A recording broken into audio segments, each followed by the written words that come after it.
দিন যতই ঘনিয়ে আসছে ততই বেড়ে যাচ্ছে আর্জেন্টিনা প্রেমীদের হৃৎস্পন্দন। কাতারের মরুর বুকে সেই ফুটবল যুদ্ধের কথা মনে আছে নিশ্চয়ই।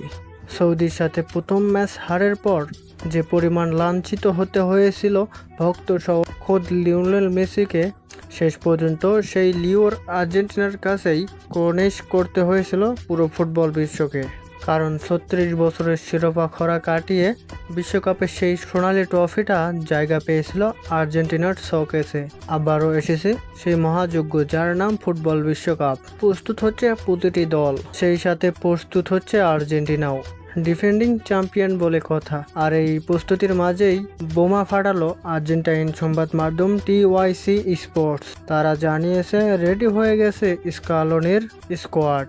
22 জন প্রায় চূড়ান্ত, তবে স্নায়ু যুদ্ধ চলছে 4টি পজিশনের ফুটবলার নিয়ে। এই 22 জন হলো স্কালোনির তুরুপের তাস। গোল পোস্টের অত্যন্ত প্রহরী এমিলিয়ানো মার্টিনেজ থেকে শুরু করে মাঝমাঠের ভরসা এনজো ফার্নান্দেজ সহ সবাই তৈরি। মাঝ মাঠে ম্যাকঅ্যালিস্টার আর ডিপল তো থাকছেই, সাথে যোগ দিচ্ছে তরুণ তুর্কি থিয়াগো আলমাদা আর নিকোলাস পাস।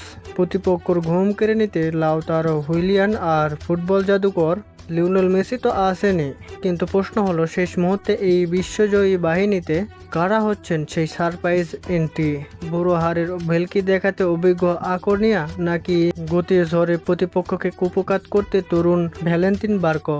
পঞ্চম সেন্টার ব্যাক হিসেবে কাকে বেছে নেবেন মাস্টারমাইন্ড স্কালোনি, সেন্সি নাকি মেরিনা? কার কপালে থাকবে নীল সাদা জার্সি? সবচেয়ে বড় চমক আসতে পারে মাঝ মাঠে। লো সেলসো কি ফিরে পাবে তার জায়গা, নাকি সবাইকে চমকে দিয়ে আর্জেন্টিনা জার্সিতে বিশ্বমঞ্চ কাঁপাবেন তরুণ তুর্কি ফ্র্যাঙ্কো মাস্তান্তিয়ানো?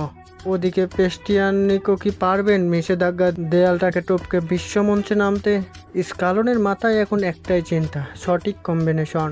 কারণ স্কালোনি জানেন চ্যাম্পিয়ন হওয়া কঠিন, কিন্তু সেই মুকুট ধরে রাখা আরও কঠিন।